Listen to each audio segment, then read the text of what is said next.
your lordships has heard the trend of my arguments yesterday. Yes. Your lordship knows the angularities, if I may say so, and the pointed thrust of it.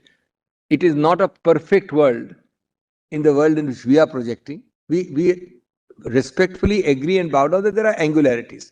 But for a matter like this, my only submission is that these are angularities which your lordship have in the past surmounted and should and can do it in this case. So I am not projecting a perfect world. Number two, we had done with the three options which your lordships finished in para 14, just above 15. Since your lordship has a view about notice and objections, almost 1/3 of my written submissions are notice and objections. So therefore, very little is left now. Let me go to para 15. My submissions, my lord has got. Each of my lords. It would not follow. Yes. Justice Kohli, Justice Paul has got it. Yes. You're looking to your rejoinder submissions. Yes. Which paragraph? 15, 1-5. Yeah. Yes, my Lord Justice Call doesn't have it. The rejoinder submissions likha hai. क्या लिखा है?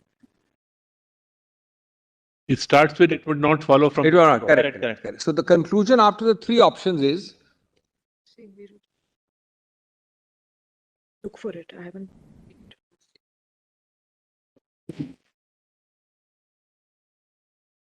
Documents by Dr. Singhvi.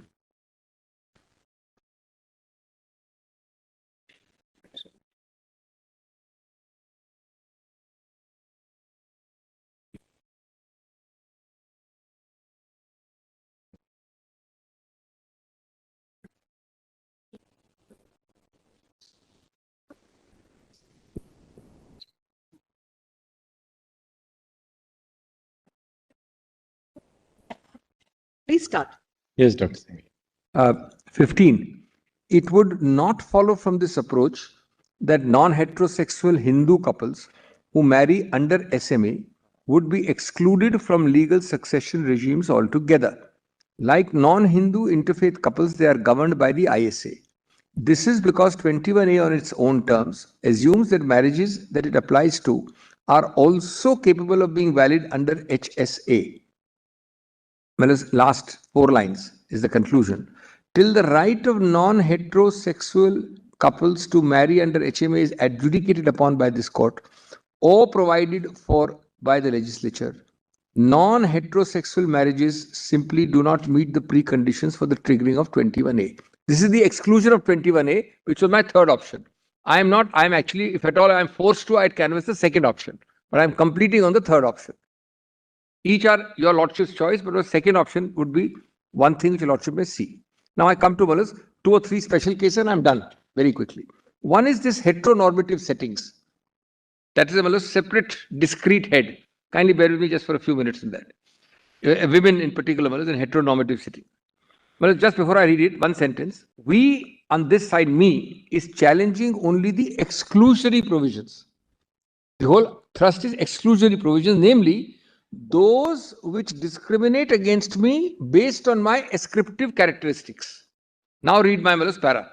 In a nutshell, this subheading contends that several provisions of the SMA which attempt to create a protective arc for women in a heterosexual marriage, treating them as structurally the more vulnerable gender. In the old days, we used to call it the weaker sex, but that's not quite a correct word. Need not be interpreted in favor of either partner in a non-heterosexual marriage, which proceeds according to a gender-neutral approach. The stand of the petitioners fully answers and takes care of the respondents' wrongful contention that a gender-neutral approach to SMA defeats the purpose of certain provisions which are enacted to counter unique gendered situations. Example, rape, sexual violence. If the aforesaid gender-neutral approach of the petitioners, eschewing the sections dealing with preferential protective treatment of women under the SMA is accepted, the diverse contentions of the respondents, the other side, example those relating to section 27, would not arise. In that sense, this set of submissions by the respondents is either a red herring or attempts to set up a straw man in the name of the petitioners and then triumphantly shoot it down. Petitioners submit that these grounds and sections of the SMA, which deal with important gendered and heterosexual settings, namely the more vulnerable woman partner protection provisions and legal protections, are not part of their prayer for marriage equality. The petitioners are not seeking interpretation of every gendered word in the SMA in a gender neutral way. We are only assailing those parts of the SMA that require a constitution compliant reading on grounds of discrimination and exclusion of non heterosexual couples.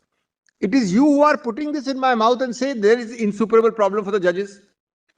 I am not concerned with protective clauses or one-sided clauses like rape, etc., which will necessarily apply in a heteronormative setting. Hence, the focus of interpretation similarly has to be on the discriminatory aspects of the Act that are relevant to and exclude non-heterosexual couples. I'm on exclusion only. Those provisions that specifically deal with heteronormative settings and offer rights protections to women, qua men, do not require a constitutionally compliant interpretation. So you are putting it into my mouth and then saying judges cannot do it, it's impossible, etc., etc. It is crucial to clarify that this is not a case of anomalous cherry picking. I'm just giving a few lines. Justice Bhatt also raised it when I had opened was quite rightly. It is not a case of cherry picking different interpretive regimes for the same words within the same statute. I'm addressing your Lordship in para 19. Returning to the issue of the underlying thrust of legislation and a constitution compliant reading, when it comes to the use of gendered terms to specifically address gendered imbalances of power, physical, normative, and therefore achieve substantive equality, limiting such terms to their gendered heterosexual context is consistent with the law's underlying thrust. So don't put in my mouth that I'm challenging it and then say that you can't challenge it. I don't need to and I'm not. It can therefore be seen that the petitioner's approach is entirely consistent with my two anchoring points. My anchors are twofold. One being the underlying thrust of the SMA, which already exists as a secular platform for non-personal law couples mostly, and the fundamental rights in the Constitution is the other anchoring point.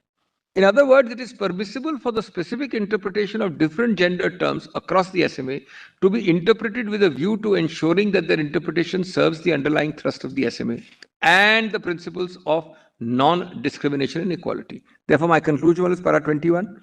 Hence, this Honorable Court may declare that provisions of SMA with respect to solemnization and registration of marriage are extended to non-heterosexual couples, except to the extent that provisions of the SMA or any other law in force are enacted for a wife against husband in a heterosexual marriage or for a woman against a man in a gender-specific context. That is basically the rape category, the sexual violence category. A list of such provisions clearly, I have given in Annexure 2, which is at page 27. A whole list of such provisions for your lordships, but I have culled them out just for ease of reference. No. Interaction with other laws that include matrimonial rights. This is another category, very small category. Respondents' other also argument that the bundle of allied rights that accompany marriage cannot be addressed by this court, as they involve multiple legislation and complications. Petitioners disagree. A valid marriage in the eyes of law is like an index or key to other secular matrimonial and family laws. The current scheme holds that only a man and woman married under the Act can qualify as a legally married couple, entitling them to benefits under other statutes that require marriage status. Statutes that use the gender-neutral word spouse require no further changes. Rights under these statutes will naturally flow if the Supreme Court interprets spouse to include some gender and queer partners under SMA. This is a separate list, Annexure 3 at page 30 of my note. You should note the page there at page 30. This is that category where Lordship has to only hold that spouse includes a queer couple, but not that your Lordship will say that wife includes spouse or husband includes spouse.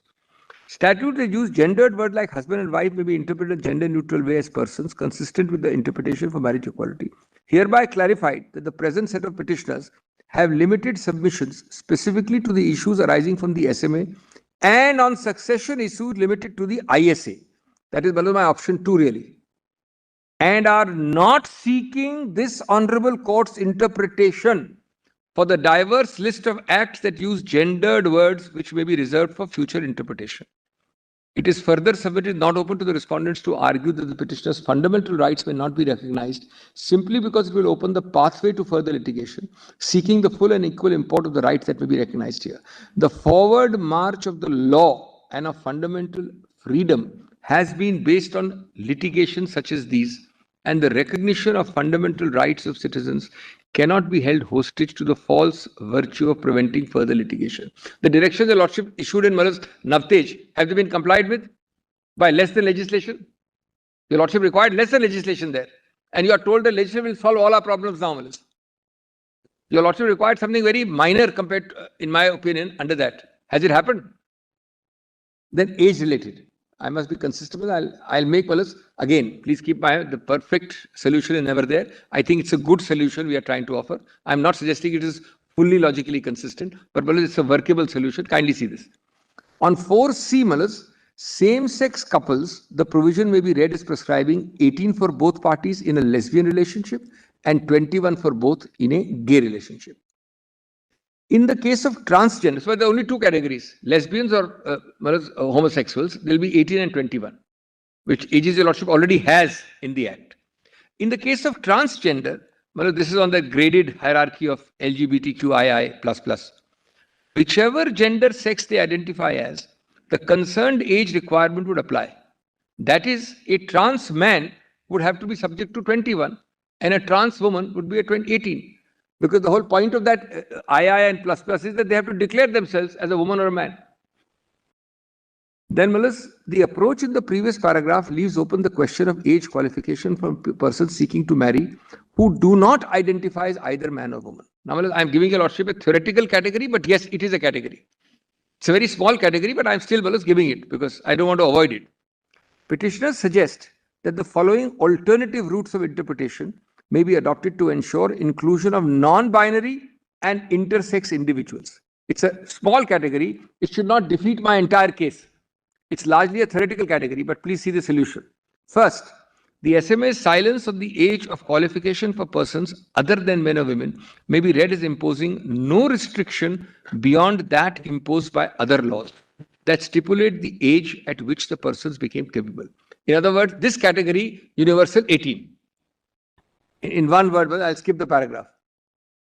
18, which is your Lordship's age of consent for 99%. Now, civil union, I'm done. That's the last point.